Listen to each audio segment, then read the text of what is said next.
Hello again and welcome back to the British coastline. This is my 6th leg attempting to cycle the coast of Britain, and I started off today in Sunderland and I'm heading down, down south, down the coast. So yeah, I'm in Seaham. I'm just outside Seaham and look at this. It's not often I get to start one of these videos actually next to the sea. So yeah, what a treat. It's a lovely, balmy, hot, heat wavy type of day. A little bit cloudy in the sky, but it's looking good. Lots of people out today. It's a Thursday in September, early September, and it's a bit of a heat wave and it's nice and everyone's out. So yeah, I'm going to be going south. I'll be hitting the Yorkshire coastline, the great lovely Yorkshire coastline, Whitby, Scarborough, Bridlington, and then down to Hull, which will be a complete change of scenery.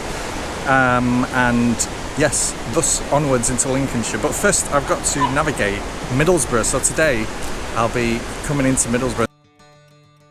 Yes, welcome back to another coastal bike ride. And if you don't know already, I'm attempting to cycle the coastline of Britain, but in stages, taking 1 or 2 journeys a year so that the whole thing is savoured and becomes a journey through life as much as anything else.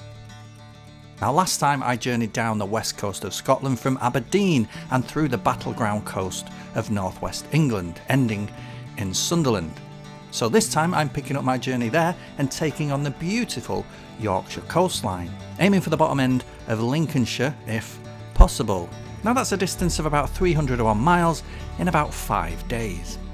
And as usual, I'll be taking in some historic sites and piecing together a story of the island. Also, as usual, this isn't a beautified, sanitised journey involving a lot of camera filters and cinematic colour grading. So expect a bit of shaky camera work, clumsy footage, and of course, grey skies.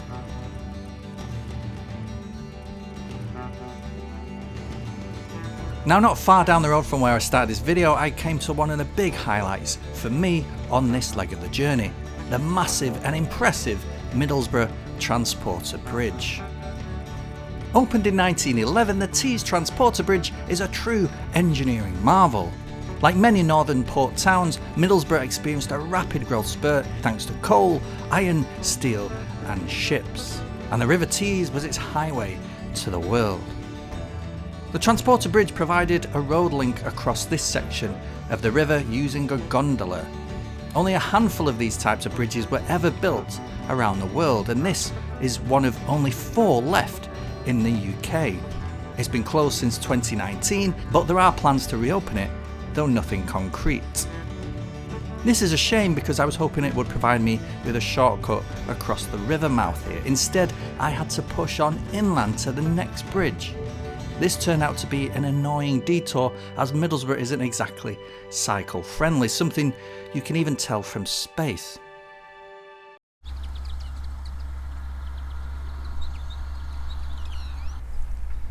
Well, it's not got off to the best start this trip. So this is morning number 1. The fog has not lifted and it seems I'm cycling in that, which sucks because I did a hell of a lot of miles last night to get to where I am now. I'm somewhere called Broughton, which is near, where is it near? So somewhere called Broughton, which is just near Saltburn by the sea. So I'm facing the prospect of one of the most pleasant, beautiful parts of the English coastline, at least. Just being fogged out. I'm hoping it'll clear up and I'll get to these places and it'll be nice and clear and sunny. Because I just wanted to sunbathe a little bit. You know, I want to enjoy a bit of a holiday. But anyway. Time crack on. Look at this.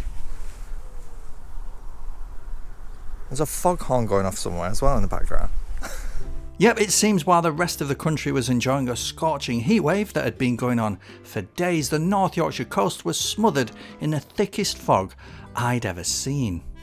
Fog, of course, not only obscures the beautiful views, but it's also made of water, of course, meaning I might as well have been cycling in pouring rain. So, this is Whitby. This is Whitby. And although, right, I've been thinking about this, I know it's really foggy this morning, but I've never had this before on one of my bike rides. I keep touching my beard because it's full of water, by the way. I've never had fog like this, so, you know, maybe this is a good thing. Maybe this is a new experience for me on my coastal journey around Britain. A big foggy day, and it just happens to be in one place I was really looking forward to going. But anyway, Whitby is one of my favourite places in Britain. Its small picturesque harbour immediately transports you back to a time of large sailing ships and small fishing boats. Though of course its inclusion in Bram Stoker's epic not only gives it a dark, sinister edge, but also a second layer to its tourist pull. Whitby is part fishing town, part gothic horror theme park. Up on the headland of Whitby, usually overlooking the picturesque harbour, though not today of course, is Whitby Abbey dating back to the 13th century. Although this isn't ideal cycling weather, that thick mist up here added an ethereal feel and a timelessness to the site. I'm hoping this fog will lift very soon, because this whole video surely cannot be just fog. It's like, reminds me of one of them computer games. It depends what age you are, if you'll get this or not, but one of them computer games that hasn't quite loaded yet in the background. Next was a very steep descent into the wonderfully named Robin Hood's Bay, a picturesque village full of winding narrow streets tucked into the cliffs and famous for smuggling during the 18th century. It's reported that a network of secret tunnels connecting several of the houses enabled smugglers to bring in things like rum, tea, brandy and tobacco and avoid paying duties on them. The old Cinder Line, a former railway line, now national cycle route, leads the way south from Robin Hood's Bay to Ravenscar and then onward to Scarborough. It's a badly maintained route and a hell of a slog, but it meant I got above the fog and into some rather hot sunshine. Scarborough is often acknowledged to be Britain's first seaside resort, becoming a popular getaway destination for the wealthy of London as far back as the 1700s. The tourist trade grew quickly, and today Scarborough is the largest town on the Yorkshire coast and home to the usual mix of tacky seaside gack and grand Victorian relics. Now, believe it or not, the sun does come out here, and when it does, it's honestly one of the most beautiful coastal towns in the country. And if you're from the north of England like me, you'll probably have at least one happy childhood memory of Scarborough. It's just one of them places that few people have only bad memories of. And this is Scarborough today. The sea's out there, believe it or not. That's not the edge of the world. That's not the Matrix still loading. So yeah, it's cracking. I love Scarborough. And you can see the beach is just beautiful. I know it doesn't look like much now, but you can imagine this on a sunny day. The sea's just out there beyond the horizon at the moment. But this beach is huge, it's very long, it's very wide, it's very golden sand, and no wonder it attracted people in the Victorian period, and especially, like a lot of successful resorts around Britain, when the trains came, I think here in 1845, it just made this so accessible to people outside of the local area, and it developed the tourist trade, and it's got a cracking beach. It does! After a night at Filey, I woke the next day and headed to Flamborough Head. The odd nub of a headland that sticks out of the Yorkshire coast here as a final geological flourish before the land progressively turns flatter. Right, good morning and welcome to my second morning of cycling, and the sun has come out, the mist, the fog has cleared, and I'm at Flamborough Head. So I've cycled here in about an hour and a half, took my time a little bit, but look at it, look at the sea down there, it's like a mill pond. But yeah, Flamborough Head, beautiful, chalk cliffs. This is a chalk headland, and there's two lighthouses. So there's a lighthouse there, very attractive, I think that's private property, and then the headland goes out there. But there's also an old lighthouse that way, which is the oldest surviving complete lighthouse in Britain. How amazing is that? And it's made out of chalk as well. It's just very beautiful, especially in this bright sunlight. The waters just off Flamborough Head are of course where Scottish-born US Navy captain John Paul Jones scored a minor victory over the British during the American War of Independence. Although Jones is revered in the US, in reality he was only a semi-successful captain.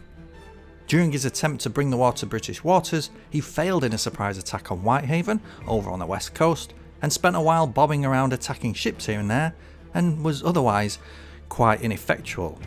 Off Flamborough Head in September 1779, however, he scored a narrow victory when his squadron of one ship and several small vessels attacked a trading convoy coming from the north, and 2 British ships escorting were captured. Coupled with the piracy and smuggling further north, and the Viking landings even norther than that of course, it all makes the Yorkshire coast as one of the most imagination-sparkling parts of the British coastline. Vikings, smugglers, pirates, World War II gunboats, and now an American Civil War battle, it's got it all.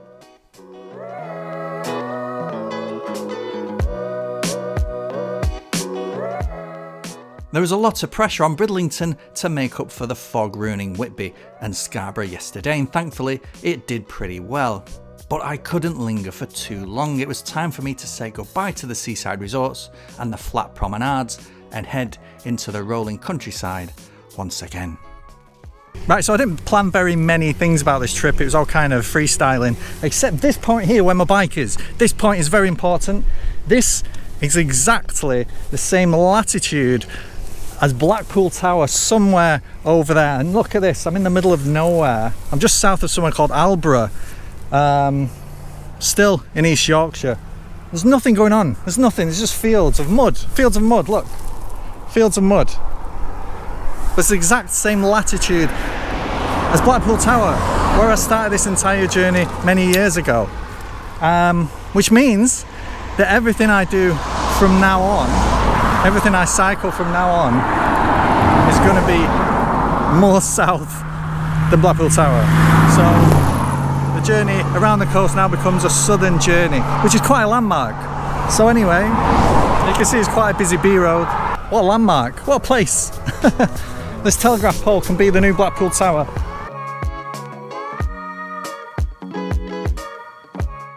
The rest of the day was a slow amble southwards, though a lot harder for some it seemed, until I reached somewhere called Kilnsey on the edge of the Humber estuary, and went onward to take a look at one of the most unique geographical features of any coastline in the world, Spurn Point. Right, so here I am at last. This is Spurn Point. This is at the very end of the Spurn. It's fantastic, isn't it? It's like, what's that, 180 degrees, a bit more than that of sea.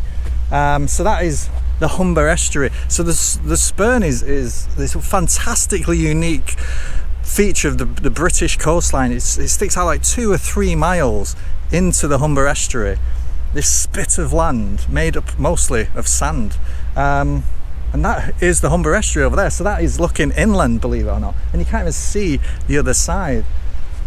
And then this opens out. Yeah, this is fantastic. I have actually always wanted to come here because I'm just so fascinated by weird geographical things. And don't get much weirder than this in Britain. So yeah, what's unfortunate is that is, like I say, Grimsby and then Lincolnshire further down. From where I am now, if I could go straight across, if there was a bridge right now, it'd save me about 50 to 60 miles of cycling tomorrow. That's how close I am to the land over there. That's how much this sticks out into the river, the mouth of the river. But of course there's no bridge, so I've got to go back on myself and all the way into Hull to cross the bridge in Hull. What an evening. After surviving a thunderstorm that night, the next morning I found myself with a strange sensation of powering westwards for the first time in ages, heading further inland than ever before in order to make the only point of crossing for miles around, the Humber Bridge. Okay, so this above me is the Humber Bridge, and it's one of Britain's great bridges. It's one of the longest. And I'm just about to cross it, and you can hear every now and again it'll make a noise. That is traffic going over the top, and the bridge is moving to adapt to the weight of that traffic. Huge construction, but interestingly enough, now where I am and along the bridge is the most inland I have been so far on this coastal journey. So I'm actually quite far from the sea. I don't know what that was. Big lorry. That's the problem with this coastal journey. When you get a big wide river like the Humber, there's only a few crossing points. But I've got to be thankful, because it weren't for this, I'd be going even further inland. I'd do a huge diversion just to cross over. Crossing the bridge was even better than being underneath it, of course, and the view inland up the wide Humber estuary was stunning. This is one of the most impressive of all the great coastal bridges of Britain, its length definitely making up for how ugly it actually is. After pushing on southwards again and past a massive area set aside for imported cars, I stopped the night at somewhere called Saltby, All Saints. It felt like day 4 had been a long, arduous slog. Looking at the map, however, and thanks to the Humber diversion inland, I was barely 20 miles from where I'd slept the night before.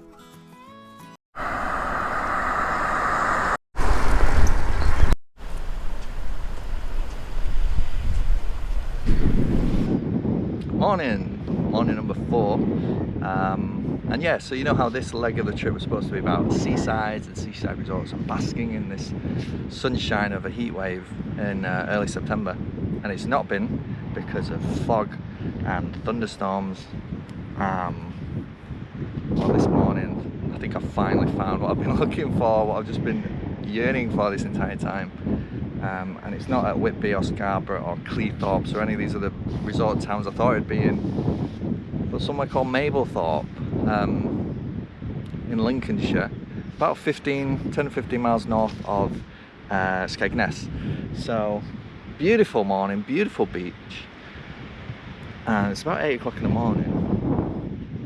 Anyway, I think I'm just going to really take my time today and soak this in, because this is the whole point in doing this coastal bike ride, is to enjoy it, and this one's been a bit more of a slog than I thought it'd be. But anyway, let's see. I want to go in. Finally, the rest of the trip became what I secretly hoped this entire coastal bike ride might be about: sunny seaside promenades. Of course it hasn't been, and neither has this tough leg down the Yorkshire coast, but that only made this final day here in Lincolnshire all the more enjoyable. After topping up on my vitamin D, there was only one more thing to do, and that was to head to home. And that meant leaving the coastline at the corner of the Wash and finding the nearest train station at the town of Boston. So yeah, I suppose it's time to sign off this video. I'm here ending my trip in Boston. It's the nearest place I can get a train around here to get back home. So yeah, Sunderland to Boston, bit of a weird one. Wonderful bit of coastline, glad I've done it. On to the next time, next year, East Anglia, and yeah, and beyond. Alright, thanks for watching, and catch you later, bye.